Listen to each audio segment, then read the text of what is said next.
Mm.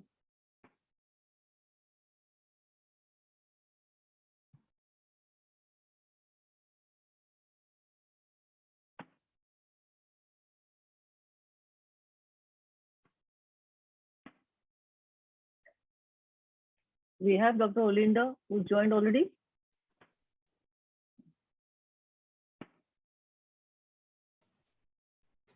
Yes, I'm here. Yeah, good evening. Hello, George. Hi, Olinda. Good evening. Good evening. Good evening. I am dedicating today's session to Dr. Paul Farmer, who passed away recently. And I was a big fan of his work. And I just want to share my tribute to our audience today. In fact, I'm feeling very heavy because of this. Since 2 days, I'm not feeling nice. There are very few people in this world who are really, pathologically altruistic, one might call them. They are unstoppable when it comes to their act of altruism. And Dr. Paul Farmer was one of that. And it's a huge loss to humanity, particularly human beings belonging to poor countries, who are unable to reach quality health care. And Dr. Paul Farmer tirelessly worked throughout his professional lifetime in countries like Rwanda and Haiti and Peru and so many other places, which, the names we have not even heard of. And he spent all his professional life treating and healing people from these places. And I came across his work through this Netflix documentary, which is very late, in fact. Have you seen this documentary, Dr. Olinda?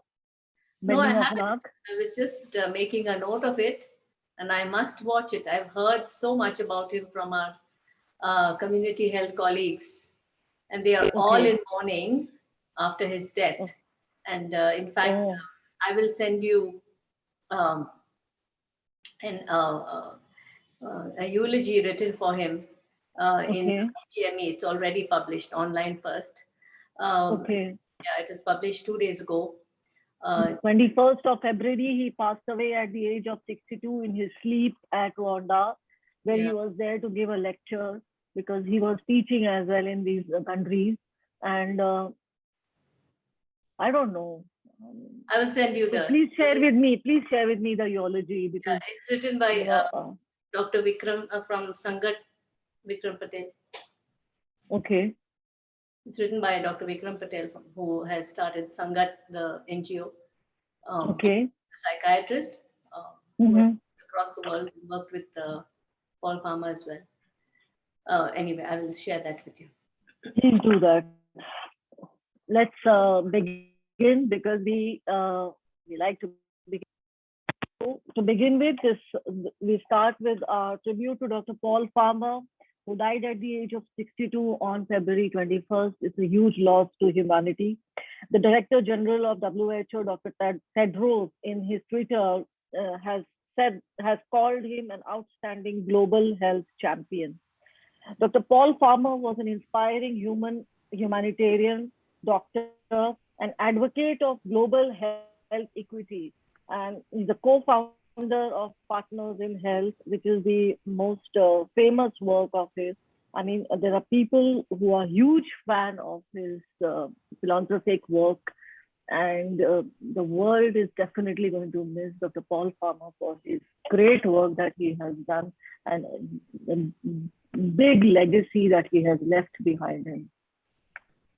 So with this tribute, I would like to invite you all for today's session on Do No Harm, a philosophical resurrection.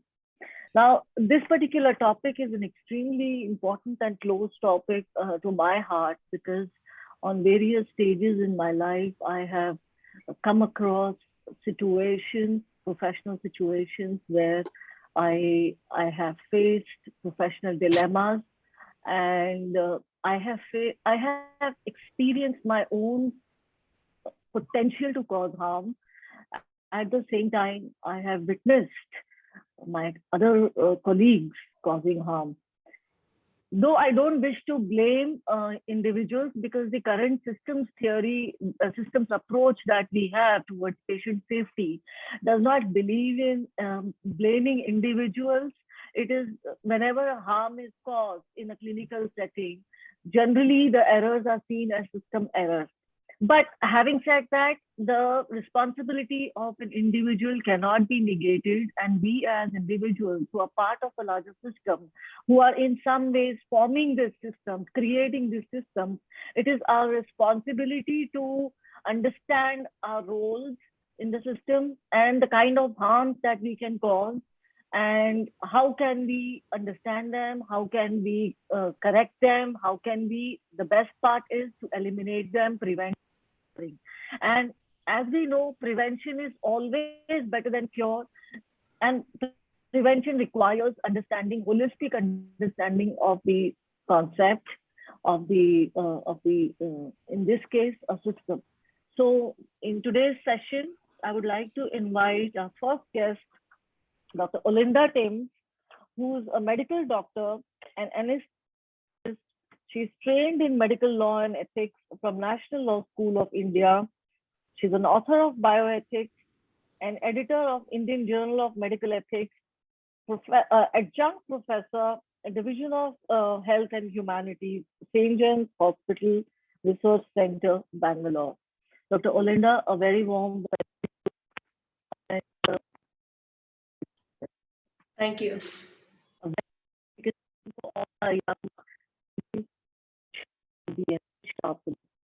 Thank you so much for being here. Okay, shall I start sharing my slides?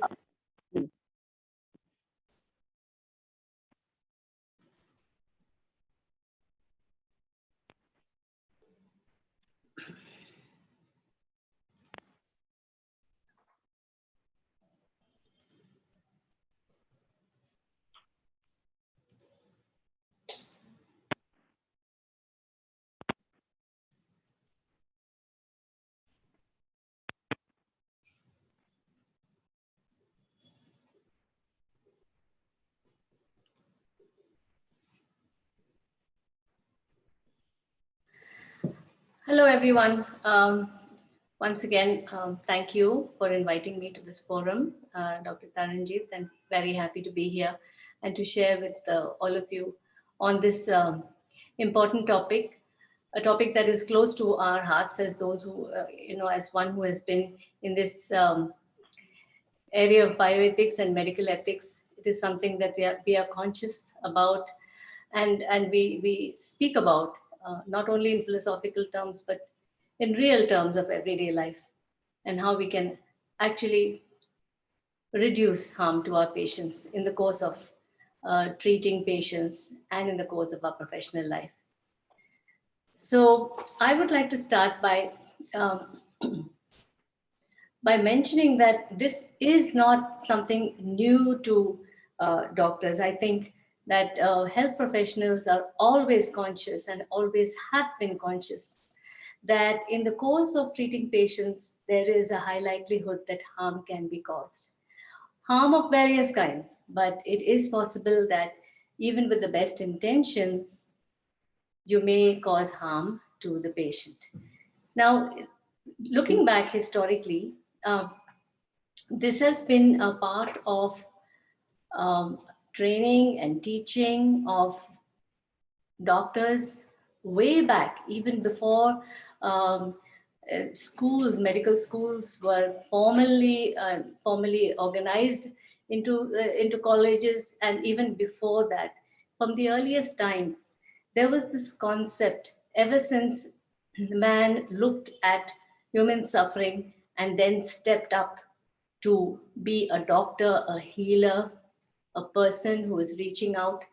there was this concept that was very nicely summarized very, very early in time by these words: primum non nocere, which is from Latin. And the word primum is first, non is not, and nocere is harm or hurt. So the concept at that time was, if you come forward to offer your services as a health professional, you must always remember, first, do no harm. So this was very interesting. It was looked at as the most primary principle that healers should keep in mind when they are dealing with a patient who is suffering, who is undergoing some kind of has undergone some trauma, or is in need of help or care, and they are using what they have as health professionals. They are using what they have at their disposal. They should be, first of all, careful that what they do to the patient, even in the best intentions, should not inadvertently harm the patient. And to that extent, they should be very careful, mindful, conscious, and aware, and therefore ensure that the patient is not harmed in the course of treating the patient. So this went on for a while. This was the primary principle that was there. There were other values and principles around philosophies around health and healing. But from the earliest times, even when you look at codes of ethics, like there were in early times, like the Hippocratic Oath and the Oath of Charaka, and other oaths. Al-Baruni writes about the oaths, even in Arabic medicine and Chinese medicine. And in all of these documents, there is an emphasis on not harming the patient in the course of caring for him. So this got this particular philosophy of being cautious, reducing risk, taking care, and being aware has been right from those times embedded in those codes of ethics. If any of you have the opportunity to read these codes, you will see that being careful about harming the patient is very important. And so it evolved over time, and even the present day codes up until today, all of the codes that have been written, and now across the world, there are international codes, and there are at national level, there are codes of ethics. And you will find that as the body of bioethics was built and it expanded and grew, there was an understanding of what are the principles that are at the heart of medical ethics. And even there, of the 4 principles that were enunciated by Bochum and Childress in the last century, this principle of not harming the patient is again mentioned. So the 4 principles of ethics you may have heard about. In the last century, this gained momentum, and people were understanding values in medical practice based on these principles. Those principles were beneficence, to do good; non-maleficence, to do no harm; justice, and respect for patient autonomy. These were the 4 principles. And you can see that up until today, do no harm is still enshrined in our principles of medical ethics.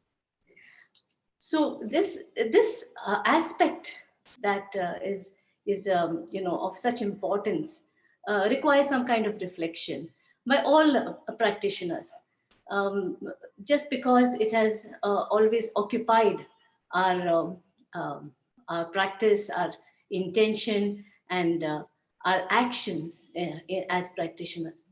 So let's look at this a little more and see what are the types of harm we are talking about. Why do we stress on harm when we are here trained to treat patients, to care for patients, to reduce their suffering, and to give them relief from their pain and from their disability? Why are we then emphasizing harm? Is it all that common? So what kind of harm is there that we can cause to our patients? So one of them, the most obvious one, is the physical harm that we are talking about. So even at the time of administering uh, portions and pills in early days, the practitioner was aware that these could have side effects. And therefore, they carefully titrated these to ensure that they did not have a negative effect on the body. So the physical harm can come in many ways. It could be from um, the adverse events of adverse effect of medicine, or anaphylaxis due to what medicine you're giving the patient, or you're injecting into the patient, or the kind of procedure that you do can cause some kind of injury. Then in surgery too, there could be some injury or some unintentional harm that is done in the course of operating. These cause physical harm to the patient. These can cause physical harm. For example, nerve praxis or weakness of a nerve, or injecting something into the vessel could block a vessel, or the drug could have a side effect. So these are kind of physical side effects of our medical treatment that can cause harm. The other thing is psychological harm, as when we speak to the patient and describe what the patient has, in the course of disclosing what is troubling the patient, the disease is, it could be something that is life-threatening, like a cancer, or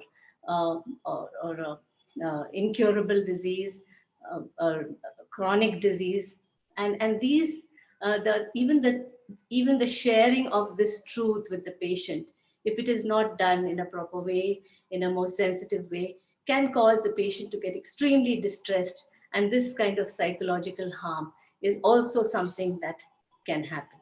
Or if the patient is not told the truth and then finds out later about it, the patient can be very traumatized. If the patient does not understand what is happening with them, and he feels that the patient feels that I'm just getting treated and I don't know why, and I'm not being asked, that could cause a lot of psychological harm to the patient. Knowing that you have a disease which you feel may not be cured, or it could have a social stigma, or you will infect others with it, it's an infectious disease, this can have a psychological impact on patients.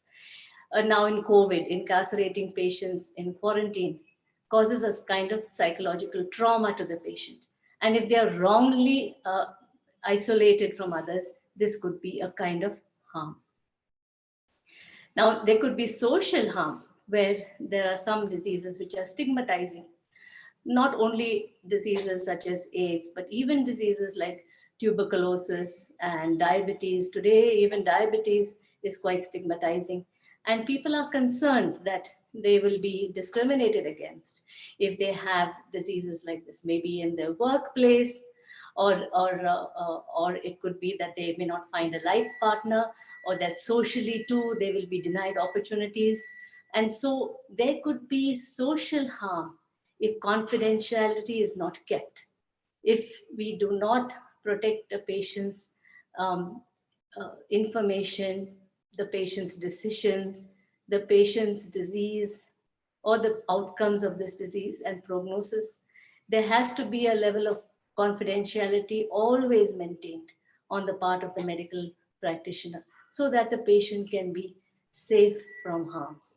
Today, there are other issues that trouble us, like gender, and, and understanding of the patient's gender dysphoria and their needs in this space. These are details that have to be carefully transcribed and documented, so that the patient's identity and the patient's uh, status is not revealed to those that the patient is not comfortable with. Another kind of harm is financial harm. When we ask for excessive investigations, or prescribe expensive medicines or branded drugs that can be very expensive, or then ask for unnecessary consultations or scans or MRIs. All of these have a great have a great impact on the patient, because ultimately the patient will pay.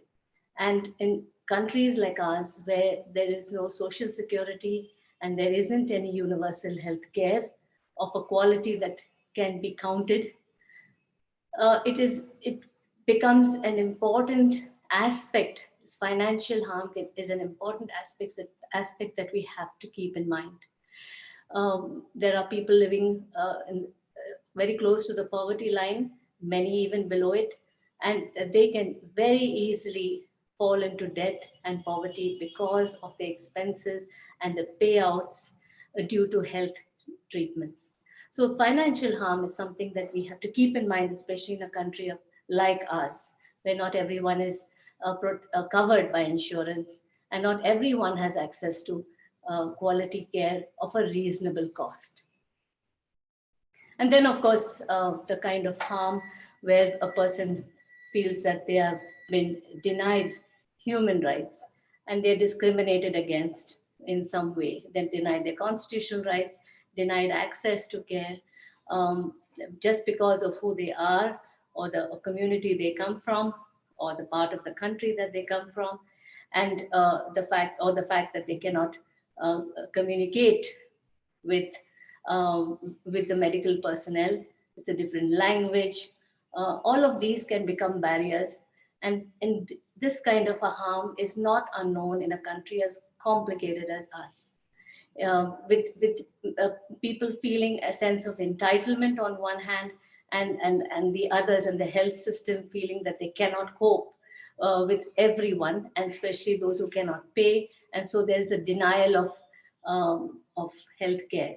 So this harm is also something we must keep in mind in our country again, once more.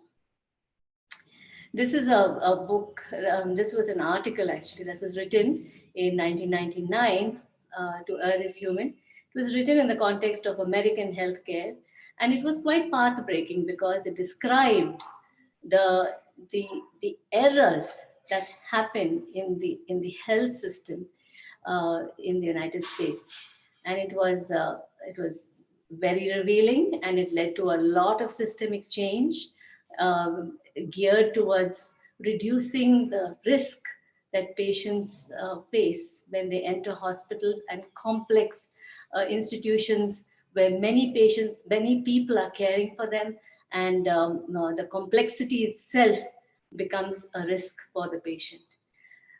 It also led to development of protocols of care and systems so that this risk of harm that was talked about in this article could be minimized. So now, when we speak about errors causing harm and negligence, which we know about as professionals, we know about negligence which can cause harm. We need to understand some of the definitions and differences between these two things. So patients can be harmed when mistakes are made, and that is called an error. So an error, a medical error, is defined as an action, an outcome of an action or a plan that is not completed in the way that it was intended. So a negative outcome, when a particular planned action is not completed as it was intended. So there was due care and the person has taken the required care, but something has gone wrong.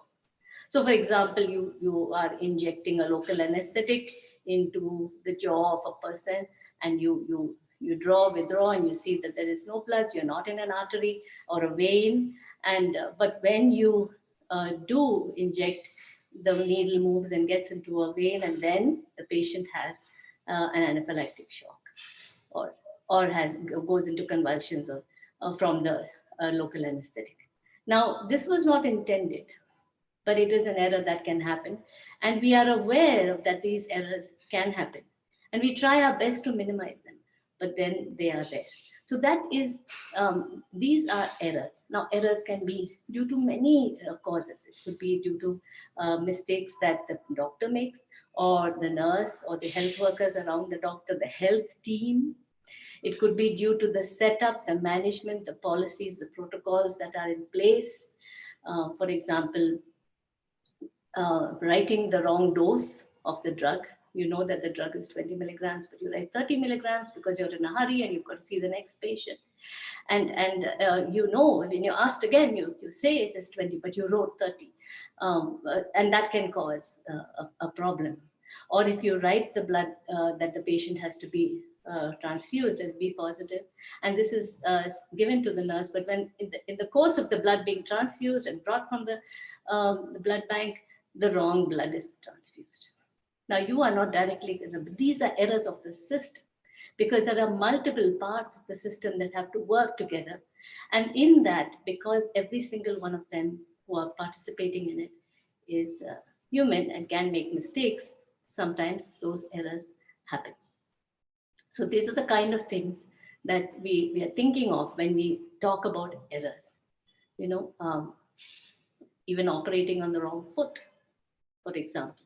You know, you've seen it as right, but you operate on the left, and things like that. That can happen. It is unintended, but it can happen. And these are, you know, if you start listing them, there is no end to it. Every single act that you do in the course of diagnosing, treating the patient, following up with the patient, advice to the patient, communicating with the patient, every single aspect of that, there could be an error, and that error could harm the patient. So that is one area, a huge area of harm. But the good news about errors is that by understanding them and by being aware of them, we can minimize them. So the other one is, which comes up, and I think Dr. George will talk about this in more detail, is negligence. And how we differentiate it is, in negligence, you're looking at the breach of a duty to care, and that breach of duty to care causes harm to the patient. There is a particular standard of care that is expected of you, whether it is again, in diagnosis, in treatment, in surgery, in prescription, or in informed consent, any of those. There's a particular standard of care. There's certain care that has to be taken in the process of your treatment. And if that care is not taken, so there is, in the case of negligence, what is looked at is more a sort of a carelessness, you know, a recklessness. This is what is actually indicated in negligence, that there should be at least some degree of carelessness involved, recklessness involved.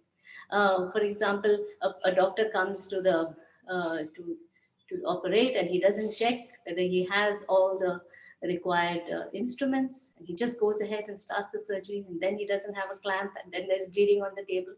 So he didn't take due care to check, and that is a kind of careless behavior that comes under negligence. So this, oftentimes people find it difficult to make this difference. But the one way to remember it is about the level or the degree of risk, rashness, and carelessness that is associated with negligence.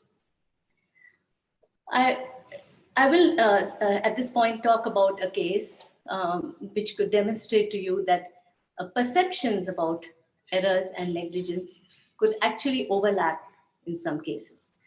A 49-year-old lady had just undergone a hysterectomy. Everything went well with the surgery, and on the third day, she was sent home. When she reached home, she was fine. But in a few days, in a week's time, she began to complain about tenderness in the lower abdomen and some pain. And she decided to see the doctor again. And when she came to the doctor, she came to the same surgeon again and said, there is this kind of pain and mild fever that I have, and I don't know what it is. And she had thought that it was possibly some infection. She didn't know what it was. So the doctor did a scan, and they found a collection of fluid, a small collection of fluid in the uterine area where the uterus was earlier. And they decided to operate again. And so they went in again, and they found that there was a small gauze that was left behind. And that had caused a collection of fluid around it, and a little bit of infection. And therefore, she had this pain and rise in temperature. Now, the doctor completed the surgery, and the lady recovered completely, and she was ready to go home. But of course, the doctor did tell her what had happened. He was very upfront with her. He said, look, I have operated on so many patients in this hospital. We have very good systems and protocols of care. All our gauzes and mops are counted in the operation theater after the operation is done. And only then do we close the abdomen. And we have a very rigorous and good method of doing this. And our nurses, especially the floor nurse and the scrub nurse, are very well trained, and we have never had this incident before. And so he apologized to her, and he said, I'm really sorry this happened to you. It really needn't have happened. And we still can't understand how the count was correct, but we had one gauze in the abdomen. So we are going to look into this and make sure it never happens again. And just as a token of our of our regret, we would not want to charge you for the second operation. Now, the woman listened to all of this, and she could see that the doctor was extremely distressed and very sorry for what had happened. And so she decided that, okay, this is all right. And anyway, she let it go, and she decided to go home. And she was telling her husband about that. But her husband had a different view. He said, we should not let it lie. This, what they did was wrong. That's negligence. So here is where there is a difference in how these errors are perceived, how they are communicated, and what happens with this kind of issue. So it depends on how you describe it to the patient, how it is, how, if you really took all the care that you could possibly take, and yet this happened, then it falls in the area of error. But if there was some rashness that could be described, if there was something that the doctor ignored to do, and he didn't do something that he normally did, then it could fall under negligence. But you see, from the patient's point of view as well, this could very well be a contentious issue. So finally, in this case, because it is a case that I know of, the woman convinced her husband that, this is not something that we can take up. It is something that, obviously it was something that went wrong, and they are also quite, I can see that they are very regretful, and, we should just let it go. And they did. So another thing that is also confused with errors and negligence is adverse events. So an adverse event is an injury that happens as a result of a medical treatment and not from the disease itself. So person comes with an illness, you give a treatment, and that treatment causes some rash or anaphylaxis or some side effect, or something goes wrong. It's in the treatment of the patient that something went wrong. That is an adverse event. The good thing about adverse events, they are errors that can be prevented. So when you think about adverse events, we typically we think that we should, as far as possible, get enough history from the patient. We should try to get as much knowledge of how the patient has reacted to other treatments or medications, and then try as far as possible to avoid these adverse events. And unethical conduct is another area that can also lead to harm. So not only an error or negligence or an adverse event, but also unethical conduct.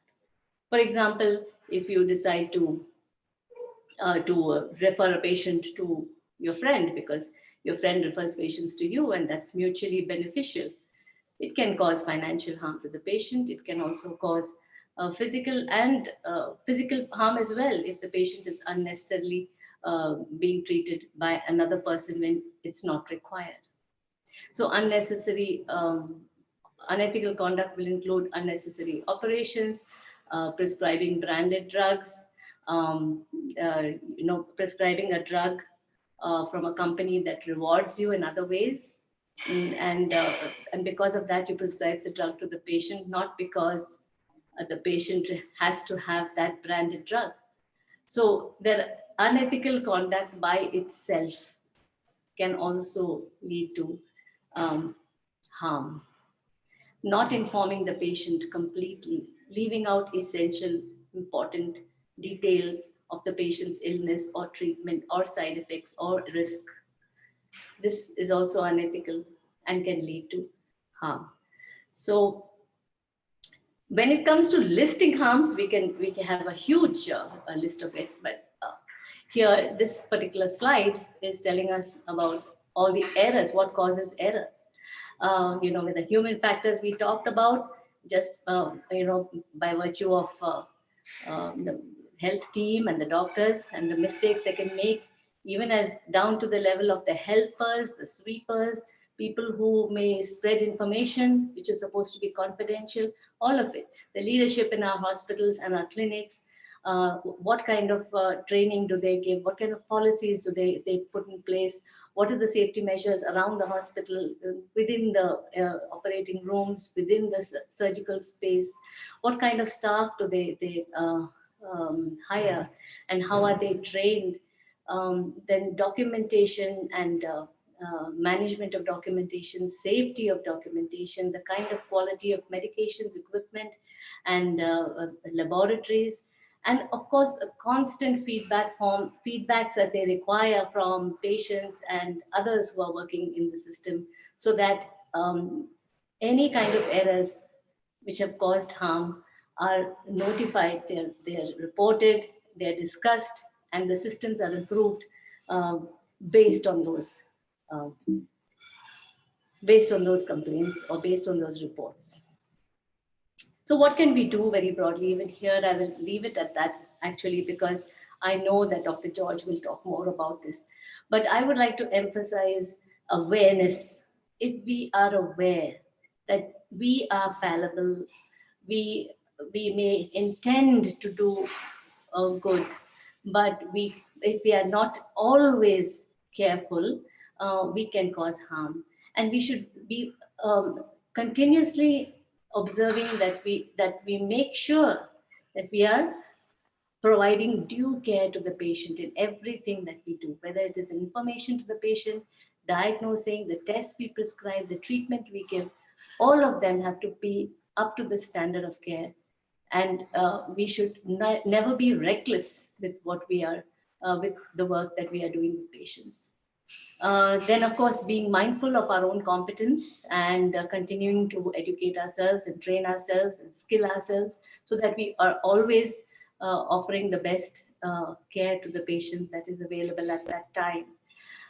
Making sure that if we are ill disposed, if we are unwell, we stay away from practice. If we are in any way compromised in our intellect, or our bodies are at some point weakened due to some reason or other, we do not at that time offer ourselves to serve patients.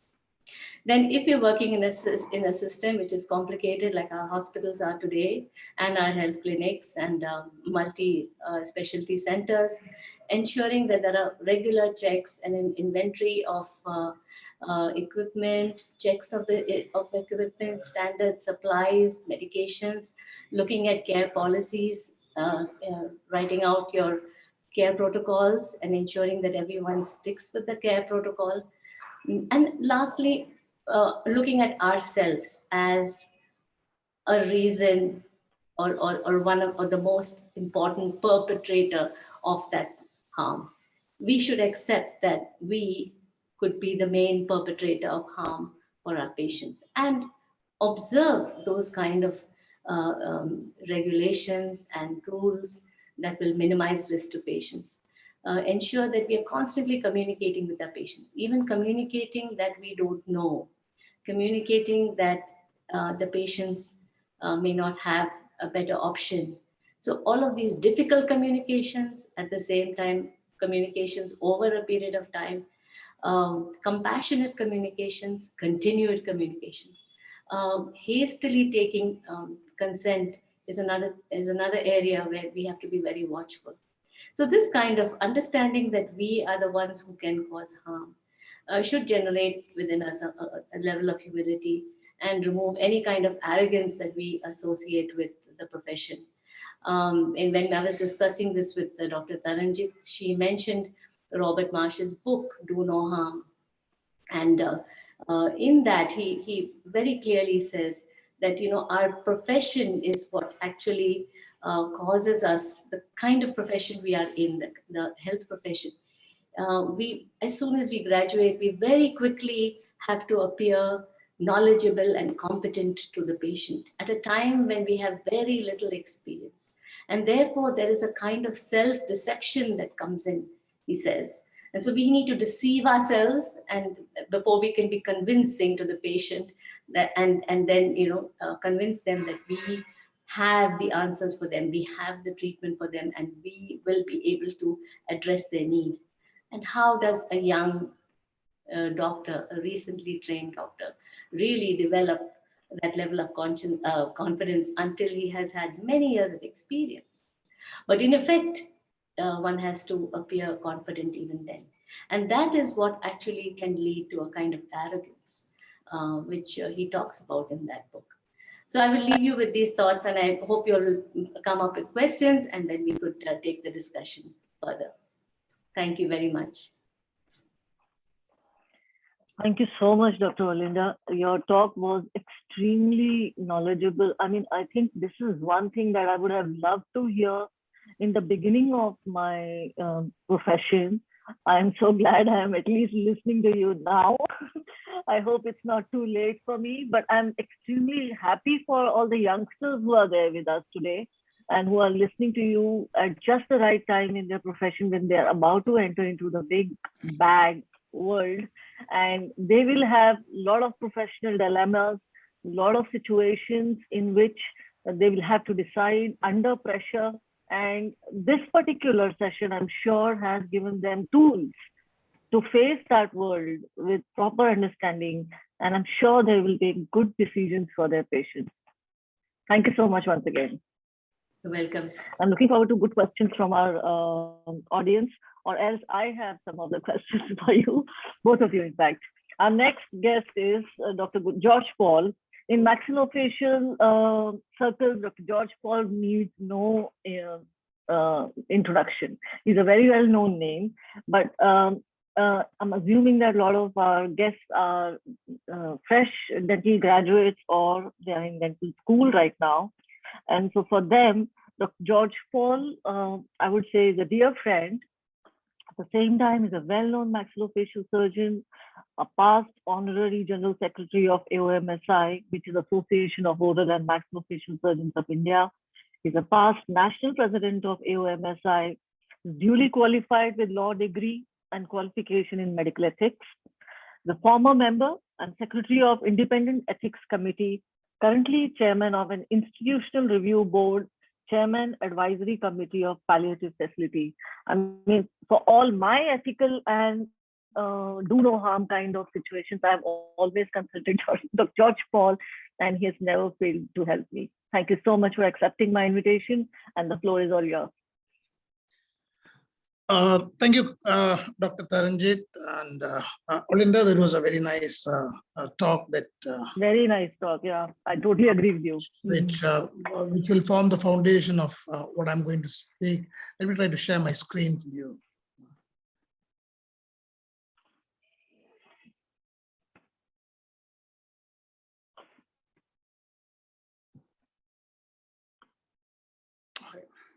Is that visible? Yes. Right. Okay. Yeah, visible.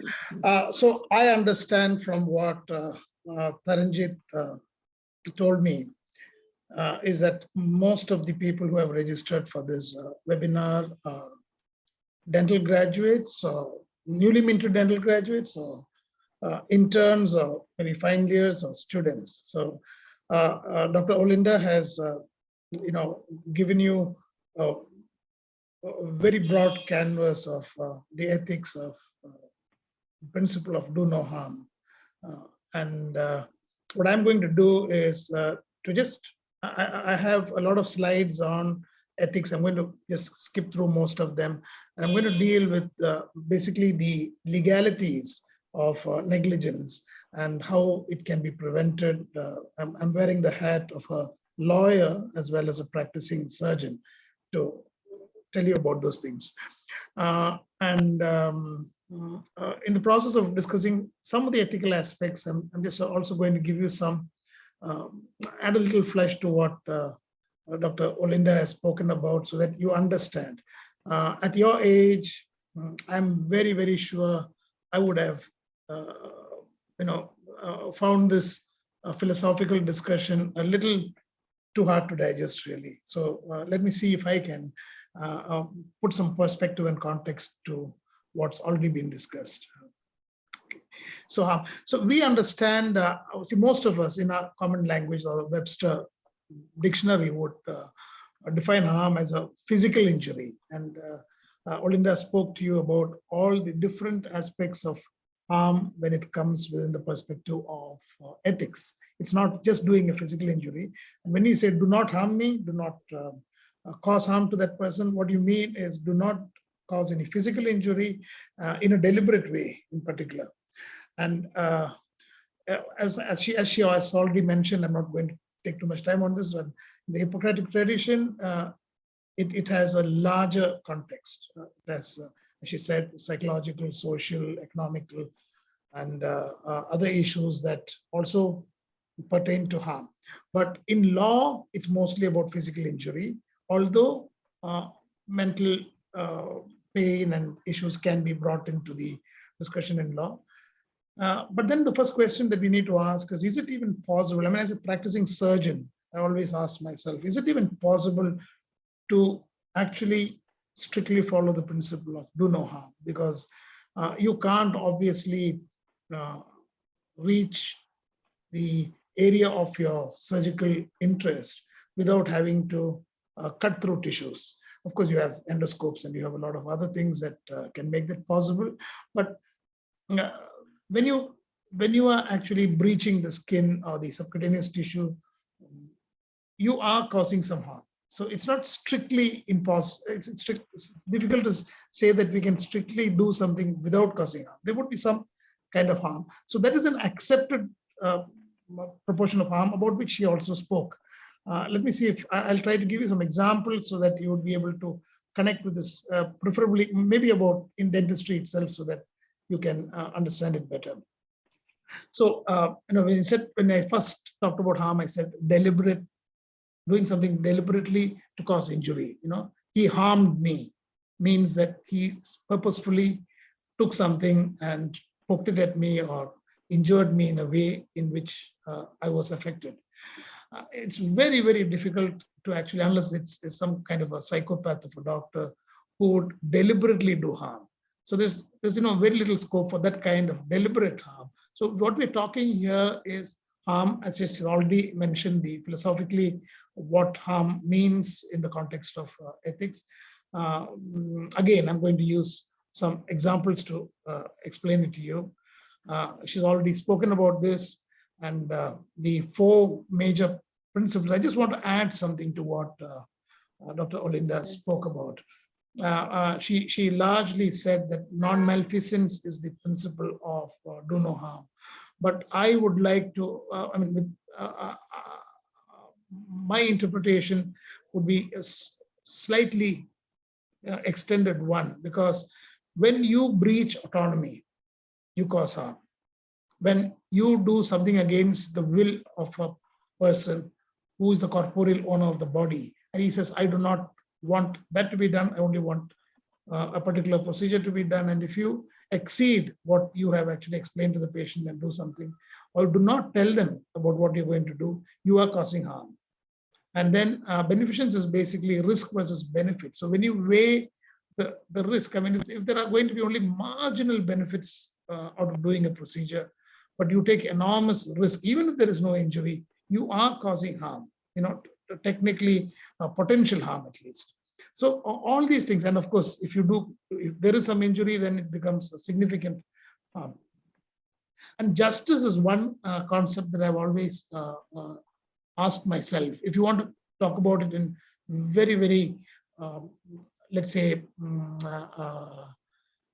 in very common parlance, would you have, when you think about doing a procedure for a patient, it might sometimes be experimental, it might be, let me try this out.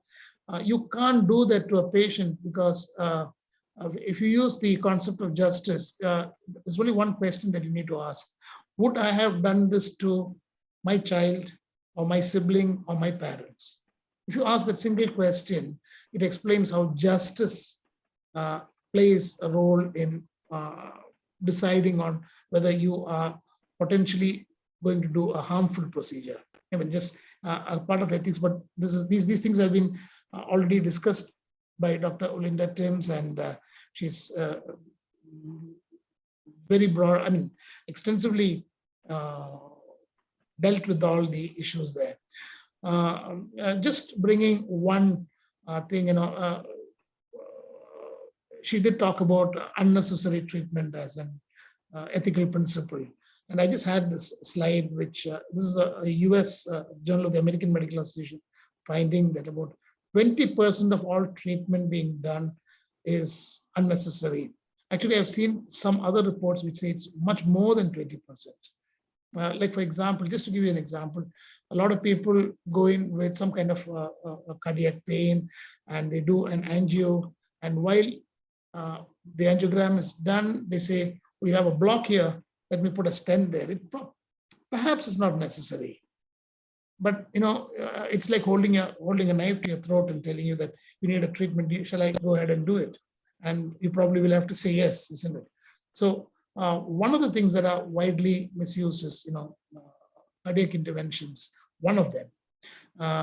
The other kinds of harms that you see in dentistry, for example, to give dentistry as an example, is in most of the cities, particularly in the bigger cities, I've noticed that if you happen to go to a dentist and take an OPG, all of you know what an OPG is, a panoramic view of your jaws, they'd find 4 impacted teeth and you'd say, these have to be removed. The reasons that they give for removal of those teeth are very, very specious. I mean, they don't have any kind of foundation. Like they say, if you don't remove this tooth, you can have a fracture there, you might get a cyst there. It's like saying that you have an appendix, I would advise you to have it removed because you can get appendicitis. So these kind of prophylactic removal of last molars, for example, is an example of what you might call, I mean, I'm a surgeon, and it's my bread and butter to remove wisdom teeth, but I would still say that it has been misused significantly in our profession, dentistry. Well, I'm just going to skip some of these because this slide had some information which I thought would be of interest to you about 1.5 lakh people, I mean 142,000 people died as a result of adverse effects in 2013 in the US. And it is estimated that in India, it is much, much more because you have several kind of treatment modalities and some of the indigenous varieties, you don't even know what it contains.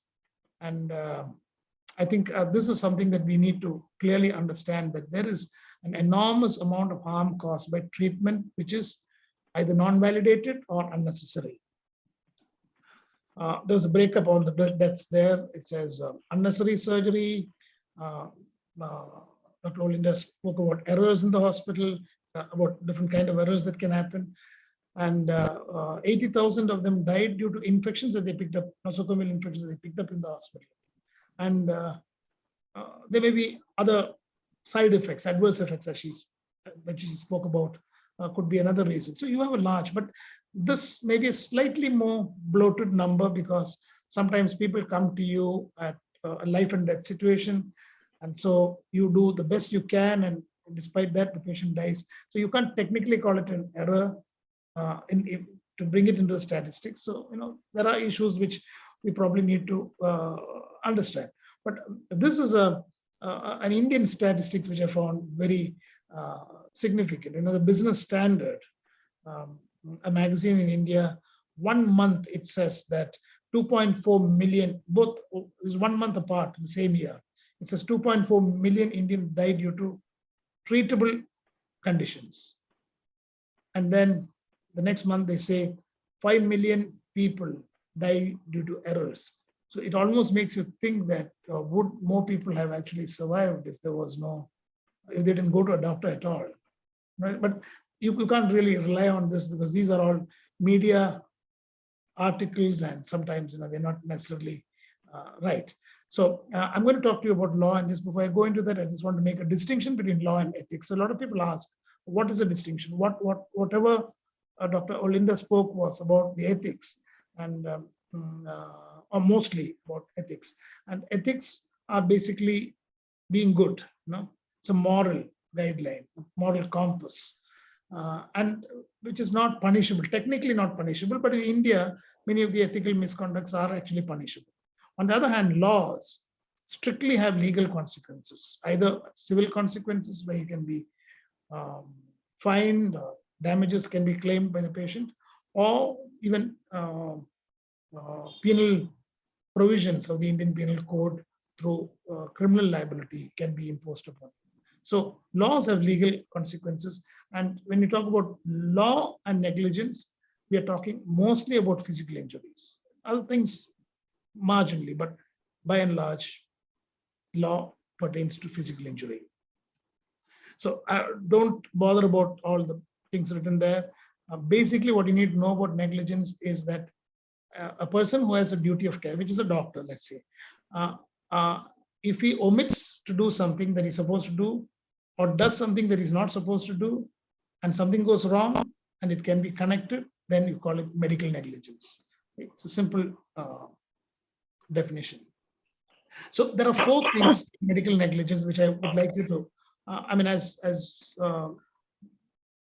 medical students, dental students who are setting out to start your practice, there are 4 things that you need to tick off when you try to evaluate whether in law there was medical negligence. One is a duty of care. A duty of care means that you must have, there must be a contract between the person who is being treated and the person who is treating. So that contract is established every time a patient comes to see you, even if it's not in writing. It is there. Then there has to be a violation of the duty. Now, as I said, either you do something or don't do something which you are supposed to do or not do, then it becomes a violation of the duty. And as a result of which there should be an injury. When there's no injury, there is no, in law, there is no negligence. So ethically, there would be something wrong that you have done. And this injury must be linked to the violation of the duty of care that you have.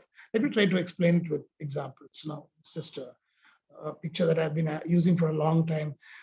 The person who's crashed into the sea phase is obviously done harm to himself, but harm to nobody else. So in law, there is no liability. On the other hand, this person has a liability because there's a duty of care. So if he's careless, so being careless alone doesn't mean you are negligent, but when being careless as a result of which there is injury, and where you had a duty of care becomes a significant aspect. And there are a few things in negligence that you must understand. One is standard of care. As you know, young dentists, you can always argue that I'm young, I don't have much of experience, therefore I should not be taken to task for doing something wrong.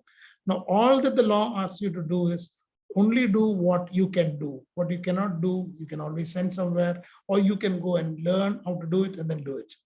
So no man is bound to be a good surgeon, but all men are bound not to act as one until he is good and capable as such. So this is the basic aspect of the standard of care.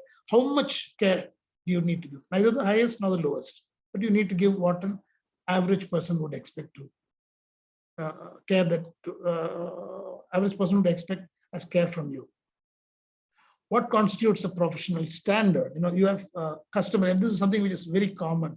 A lot of people, especially the people in my generation today, would say, I have done this for 25 years, I've done this for 30 years.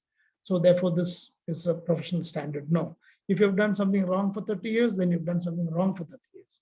So accepted practice is what evolves through evidence-based medicine, and which is accepted in law as being correct. So you need to update yourself, and that's why you need to attend these kind of programs and webinars and continuing education programs.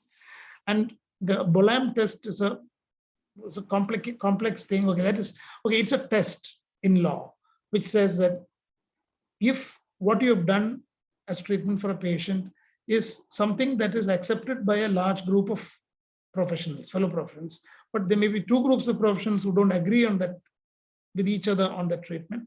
If you do either of them, it is acceptable. That's called the Bolam test. But today, even the Bolam test has been questioned. There's a thing called the Bolito test, but I'm not going into all those details because I think it becomes too complex at this point. And usually, the person who is making the complaint, we are into law now, we have finished with ethics. So usually the person who has a complaint that there was negligence is the person who has to prove that there was negligence. Except in the situation of res ipsa loquitur, which means that the matter speaks. If you have, for example, left behind a scissors in the abdomen and closed and the x-ray shows the scissors, then it's obvious that you've done something wrong. This also happens in dentistry. You do a root canal, your instrument breaks. It can break, of course, but if you're trying to defend that situation and if the x-ray shows that instrument in the root canal, then, well, the matter speaks for itself. The defendant doesn't have to prove that there was negligence. If at all it's a negligent act, of course. There are ways of defending yourself in that situation, but you can ask questions on it later. So what are the actions that don't amount to negligence? If you don't accept a patient, you can say you do not want to see a patient without assigning any reason. But if it is known that you have accepted a patient and then stop treating, that is called, it violates the principle of to continue to treat. You have to continue to treat, and you cannot send them away without giving a reason. But ab initio, in the beginning, you can refuse to treat a patient without assigning a reason, as long as it's within the moral grounds. You cannot refuse them because of their religion or caste or class or any of those things. So if you are already seeing a patient, another patient comes in, that cannot be negligence because you obviously cannot, stop your treatment. These are things in law which you're permitted to use as excuses. Collecting fees, excessive fee collection is not negligence. It might upset the client or your patient, but then it's not technically negligence. And when you refer your patient, it's actually encouraged. So if you can't do something, refer your patient. But if you say that I can't do this and I'm referring the patient can't say, why can't you do it? You are negligent. No, it's not acceptable. There are liabilities. So what happens when I just explained the various aspects of negligence. What happens when you do a negligent act? You become liable. You become liable to the law. Now, this is not ethics. You're not liable to yourself or to your peers. You are liable to the law. So what happens is you have civil liabilities, which means the person can ask for damages for what you have done. I mean, in the sense, you have treated me and caused me harm, and therefore you have to pay me 1 lakh rupees. Or right now, the consumer pecuniary jurisdiction is 1 crore at the district forum. They can ask up to 1 crore at the district level. So those are civil liabilities. So you may have to pay in damages. The criminal liability is the police can punish you. The law, the system can punish you. The legal system can punish you. If you have a death, or if you've caused a serious injury or simple injury or even endangered life, you can be punished under the Indian Penal Code. And then there's a statutory liability like the Medical Council of India or the Dental Council of India can actually take away your registration if you've done something negligent and it can be proven. So these are the liabilities. I'll just skip that. So the Consumer Protection Act is an offshoot of civil liabilities, and doctors have been called as service providers. From 89 till about 93, 94, doctors tried to get an exemption from being called a service provider. But right now we get paid for service, therefore we are considered to be service providers. And if there is a deficiency of service, and I mean, it's a topic by itself, so I'm really not going to confuse you with it. What you need to understand is that now, without paying court fees, somebody can take you to court under the Consumer Protection Act of 1989 and doctors are not exempt from it. There was a lot of WhatsApp university discussions on this about the recent um, amendments that were made to the Consumer Protection Act, which is supposed to have said doctors are not liable, but actually doctors are liable even now under the Consumer Protection Act, which means it's very easy for people to take you to court. So who is exempted? The government hospitals and people who do not charge fees from anybody are exempted. Then if you're vicariously liable, if you're employed, some of you are students and you do extractions, you learn how to do extractions on patients. Interns do procedures under supervision. So if you make a mistake, you are not liable. Your boss is liable. Your professor is liable.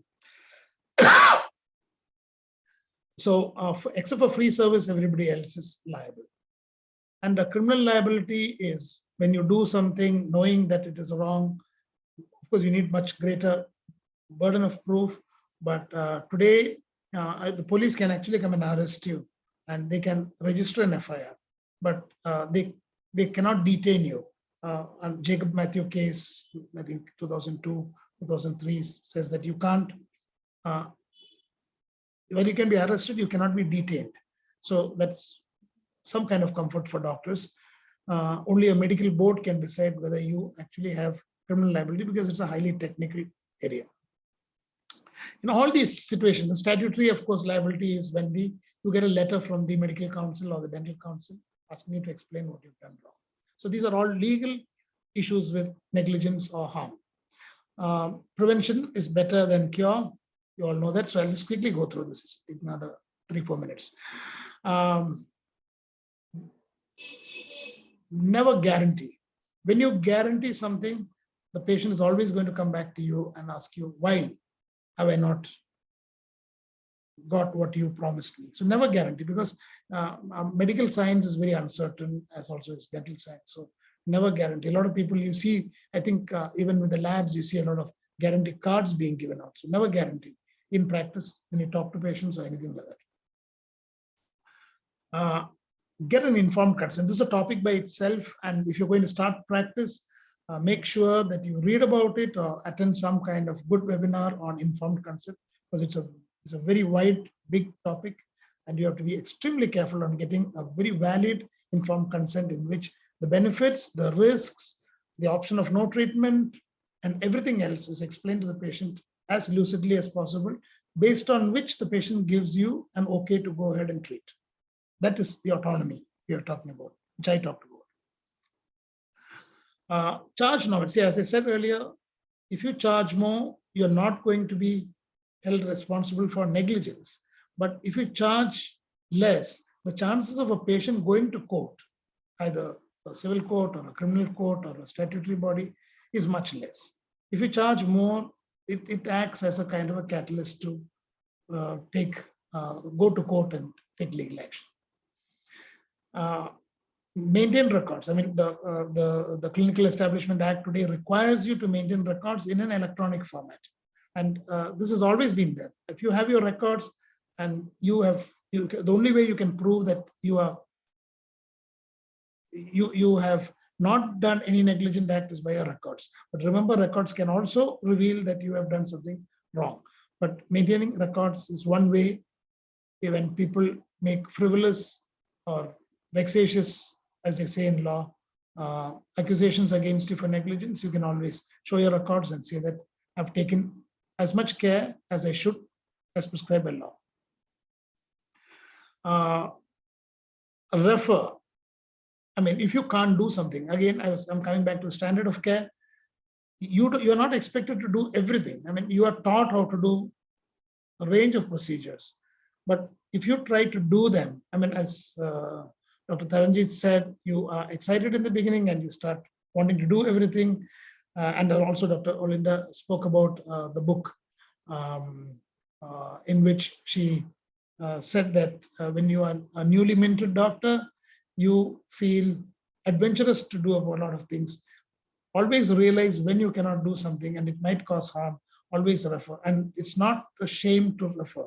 It is not an acceptance. It's an acceptance of being a good doctor when you refer.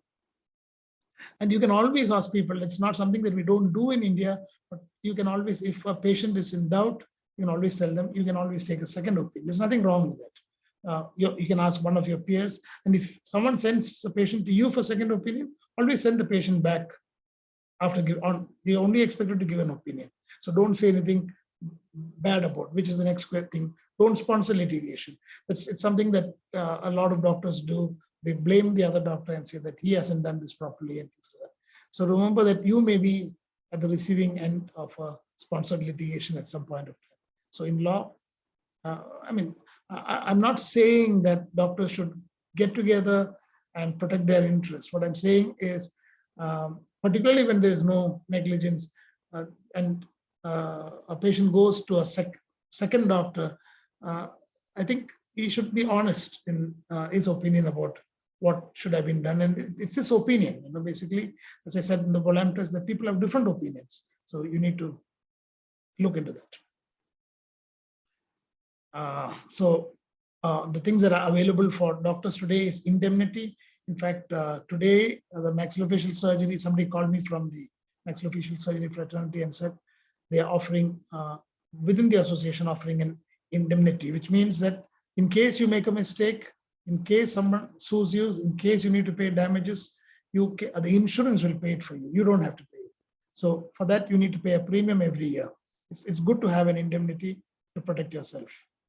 There are social security schemes connected with that. Yeah, it's just and already something that Dr. Olinda said, adopt safe practices is very important. So with this, I think I've more or less covered the legal aspects in a very broad way. Each of those things can be discussed in detail some other time and some other. But this is my city. It's called Salem.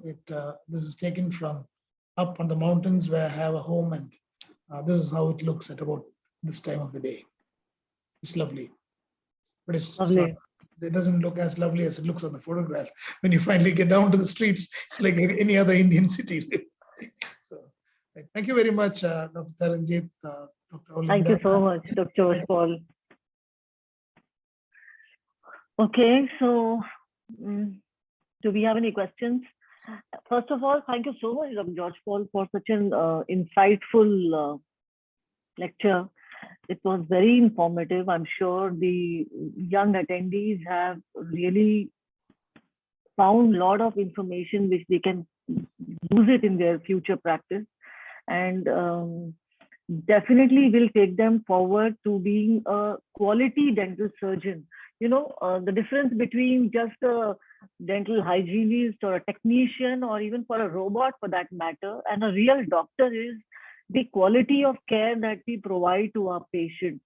And through this kind of conversation that we are having today, it adds quality to our care, and we feel equipped to be quality dental surgeons or quality medical professionals. And I think that's a very, very important aspect, which generally gets neglected in our dental schools and medical schools, which we are able to cover up here now. Thank you so much, both of you. Now, I don't see any questions from our attendees. So I have few questions for both of you. One question, which is use of social media.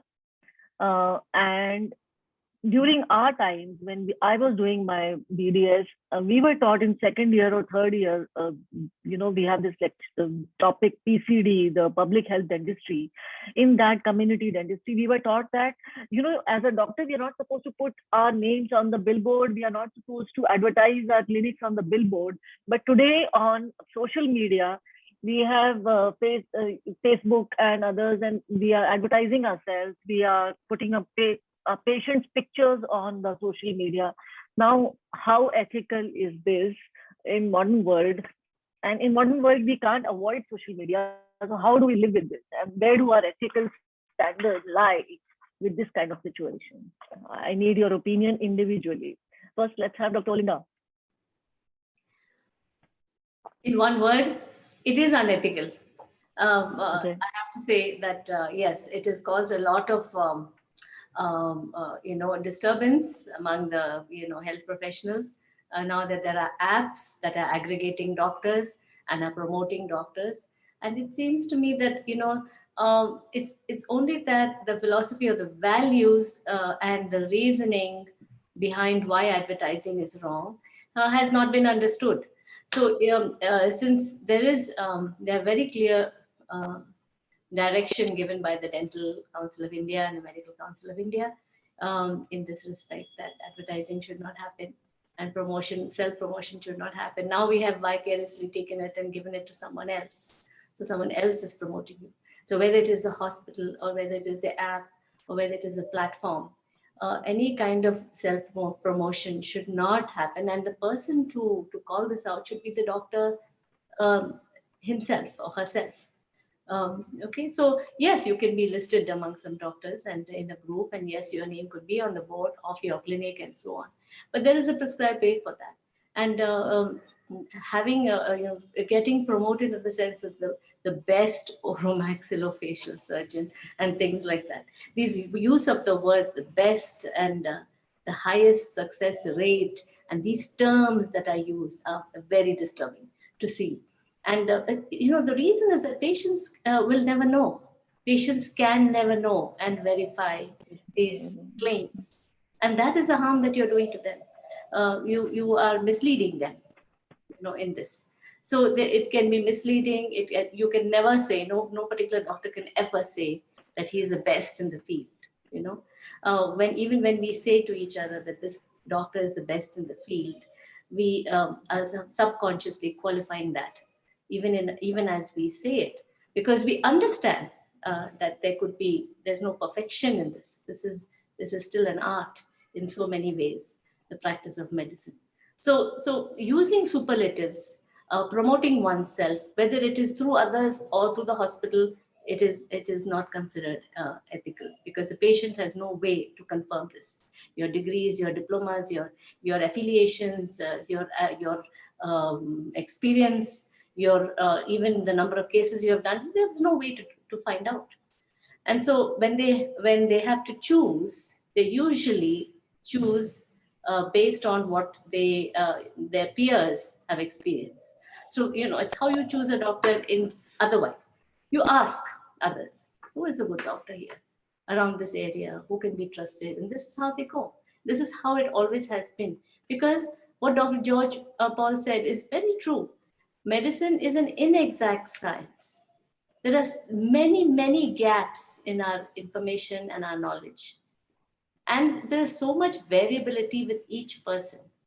So making claims and saying that I can do this or you are assured a cure is really very misleading when we know the state of our science and the limitations of medicine. So we have to be humble in that. There's one point I wanted to add, that social media in general creates competitiveness.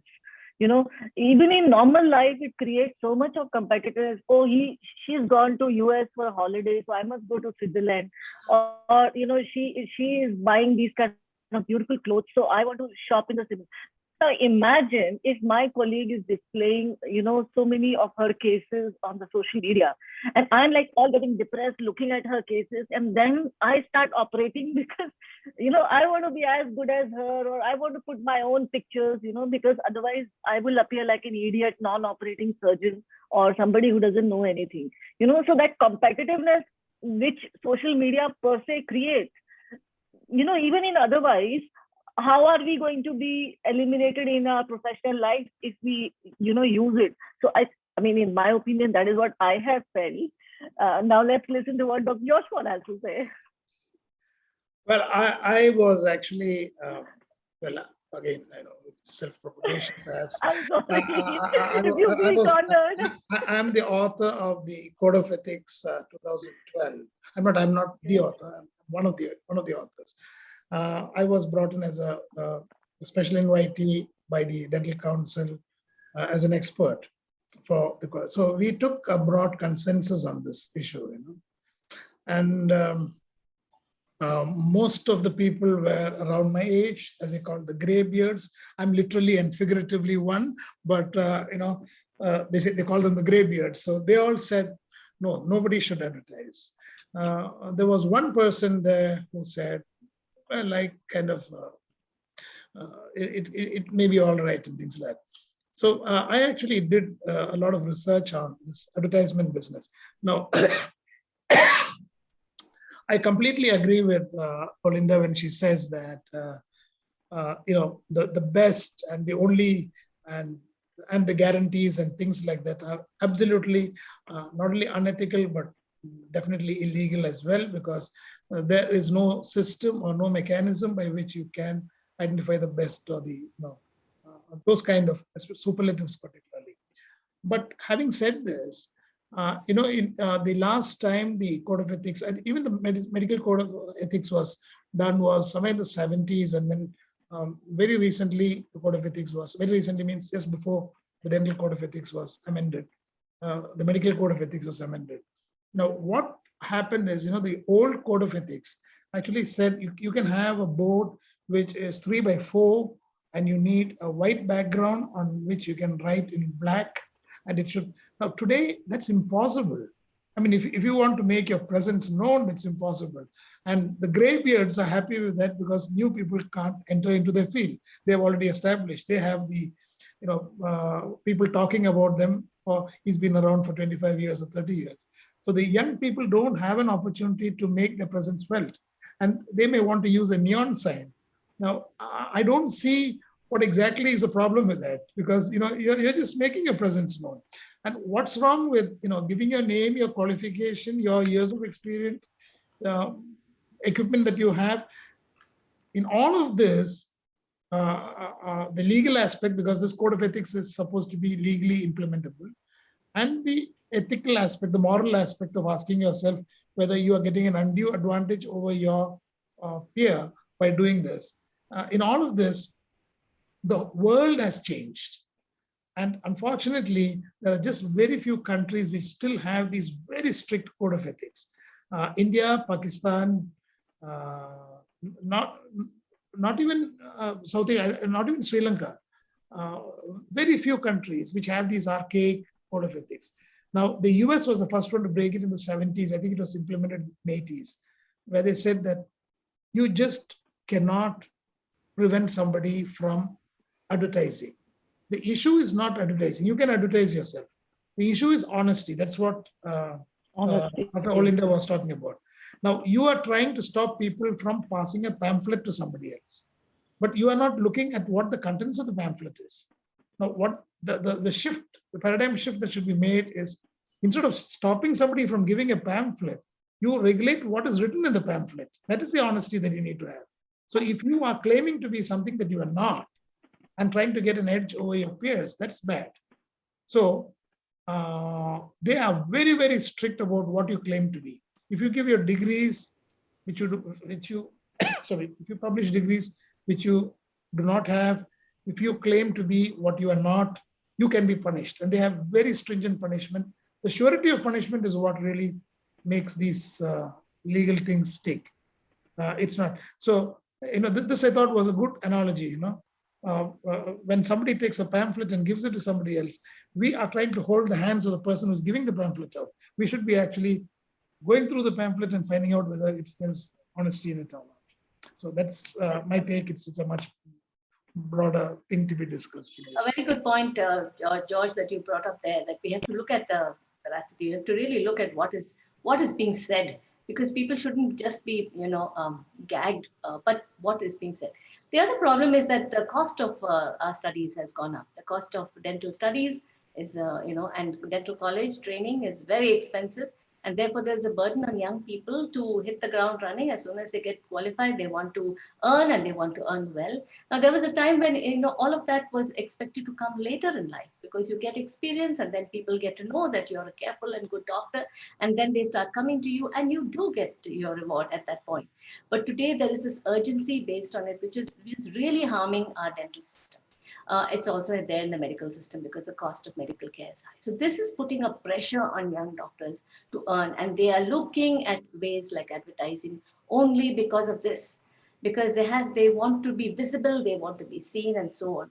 And I must tell you that in Germany, the rules are very strict. because you were mentioning that it's in, I have colleagues in Germany, and they are prescribed everything down to the font and the size of the board that they can put on their clinics. So there are countries that are very, very strict with this. No, no, I don't know when you had this information, Dr. Olinda, because I have actually I can document give you which, that. I can give you. I'll ask her to yeah, send my colleagues to send it to you, because in fact we were quite shocked by that because of the detail that they go into. see, And what happened is in the US, no, what is that called? Basically, it was antitrust laws that were brought in, saying that you cannot form into a group and restrict the right for other people to advertise their details. Now, this was in fact the Medical and Dental Council, which are together in Italy, was fined about €1 million for actually stopping people from advertising, for bringing in these codes. And I am fairly sure I have this thing for Germany as well. I think it's been liberalized significantly. maybe, no, but this is only recent I've heard of it. Anyway, we can talk about this. I'll discuss. I think this is more debatable, because I think somewhere our doctors, as doctors, we are also part of the society, and society is shifting very drastically thanks to technology and thanks to social media. So as individuals and as human beings, we will change. But the fact of the matter remains that we are into a profession which is meant to serve. Now, if you start using this profession as a business, and if you make it as a business model, then advertising becomes an extremely important part of that. But if you maintain your attitude and keep your attitude towards serving the community and healing, or maybe do no harm as we are trying to do, and so if that attitude is maintained, then probably the need for advertising will be much less. It will be only, and like, for example, if you enter with the right attitude that, no, I want to serve my community, and that is the reason why I'm becoming a doctor, then you will not have dreams like, I want to own a Mercedes Benz, and I want to have a foreign travel every year, and I want to send my children to international schools. So you will have your basic aim, that is to serve the community, is there. So you will have similar dreams in your professional area. You will choose a partner who collaborates in your dreams, and you will align your personal life around your basic principles in the profession. But in case, if you have come into this because your father wanted, or there is a hospital or XYZ, I mean, I don't want to sound judgmental, but if that is the way, then in that case, obviously advertising becomes essential, because your needs, your personal and professional needs are all aligned to one another, and you will need money, and money becomes an important part. And then obviously harm, the propensity to cause harm, because you will need money through various means. And trust me, this is not the profession which will give you money if you are trying to do right practice. Right practice does not get money. And that I can tell you through my own experience. Each time when I see my colleagues, with fancy things, and I look at myself, I'm damn sure I'm not going to have that. And thankfully, government practice saves me from all that. So I'm fine with that. Yeah. But the fact of the matter remains that, yes, if you are in this profession, please align your interests, align your attitude. Now, my second question to both of you is that, in case if you are intentionally very aware and alert professional, and you don't intend to cause any harm to your doctors, but you are stuck in a system where your juniors or your seniors are causing harm, intentionally, unintentionally, and you are witness to that, how do you respond? Dr. Olinda. You want to go? Oh, you asked me? Okay. I thought I'll ask both of you one by one. I want to know, how should that person respond to that situation where she witnesses harm being caused by her senior, and or maybe she's arm twisted to cause a harmful treatment which she thinks and believes and knows that is going to cause harm, but the senior wants that treatment to be done. What is she supposed to do? So really, it is a central concept in medical ethics that we have to put the best interest of the patient above all other considerations. This is enshrined in every code of ethics and every document you can find on the subject. So the only way that one can bridge the unequal knowledge and skill gap between the doctor and the patient is to be ethical, and so that the patient can trust you. So if the idea is that we need to foster trust in the patient, then we have to be very sure that our every action is competent and ethical and compassionate. These three things will foster trust of the patient. So when you see that something is being done in your, if you are not doing it, if somebody else is doing it, and that is going to harm the patient, you have a duty to report this. So whistleblowing is very much part of our profession and what we do. It doesn't happen often enough because most people want to close their eyes and walk away. But if you really wanted to practice ethically, and if you know that something, there has to be a person that you can tell and inform about this so that the patient won't be harmed. So if you are in a system, then you have to ensure that there are systems, there is a process involved, a procedure where you can give this information on to the person who's in charge and who can take action against it, especially when it's somebody like your senior or some professor or somebody that you cannot really. But if it is your colleague or peer, you can talk to him about it, and say that you bring to his notice that this is harming the patient and you are troubled about it, and have a dialogue and see whether that can be done. And of course, if it is someone who is junior to you, you have to imagine that it is probably due to their lack of experience and their enthusiasm, and you have to then counsel them. So at every level, we have a duty to actually expose this kind of unethical conduct.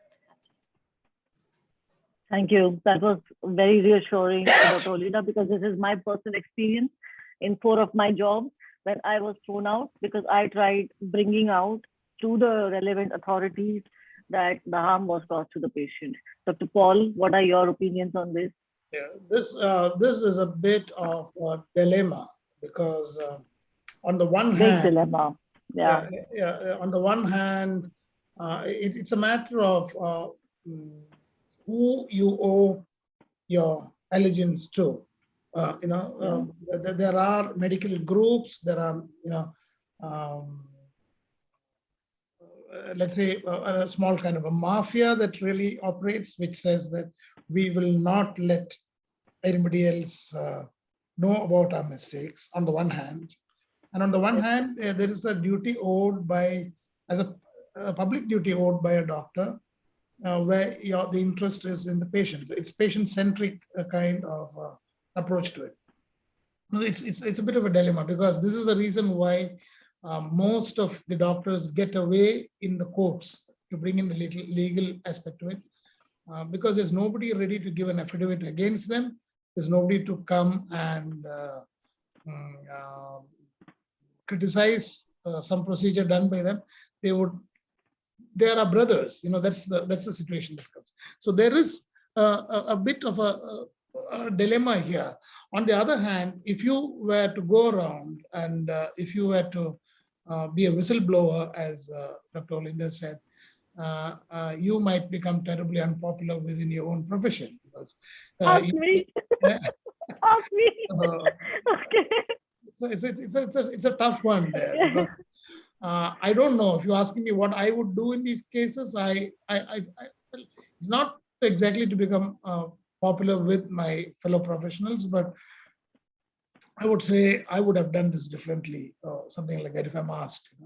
I've never been asked by a patient to appear in court, but I've been asked several times to appear in court by doctors. And when you are the witness for the defendant, you have to probably try to defend what they've done. But it's also a matter of conscience. So it's about how you need to answer to your conscience and answer to your group of thoughts. So that's where very nicely put, George. I think that we are actually we as a fraternity, we do feel strongly about our our peers, and we understand that, look, this could happen to me as well. So, Yes. there quote, there, but for the grace of God go I. So it could have been me. And this is actually the big stumbling block that is there when you have to give evidence against another peer. And most people are very uncomfortable doing that. And I can really understand that. But when it comes to speaking up on behalf of the patients, we don't have enough champions among the profession. Most of the professionals will be silent, and that is actually a cause of great harm. So It's a conspiracy of silence, isn't yes, it? it is, and it's Conspiracy of silence. Yeah. not palatable, no.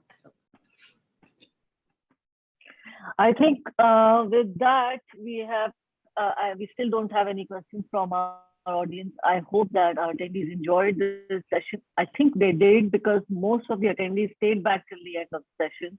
That itself is an indication that they were engaged and enthralled by the conversation we had. I'm sure they're going to think about this.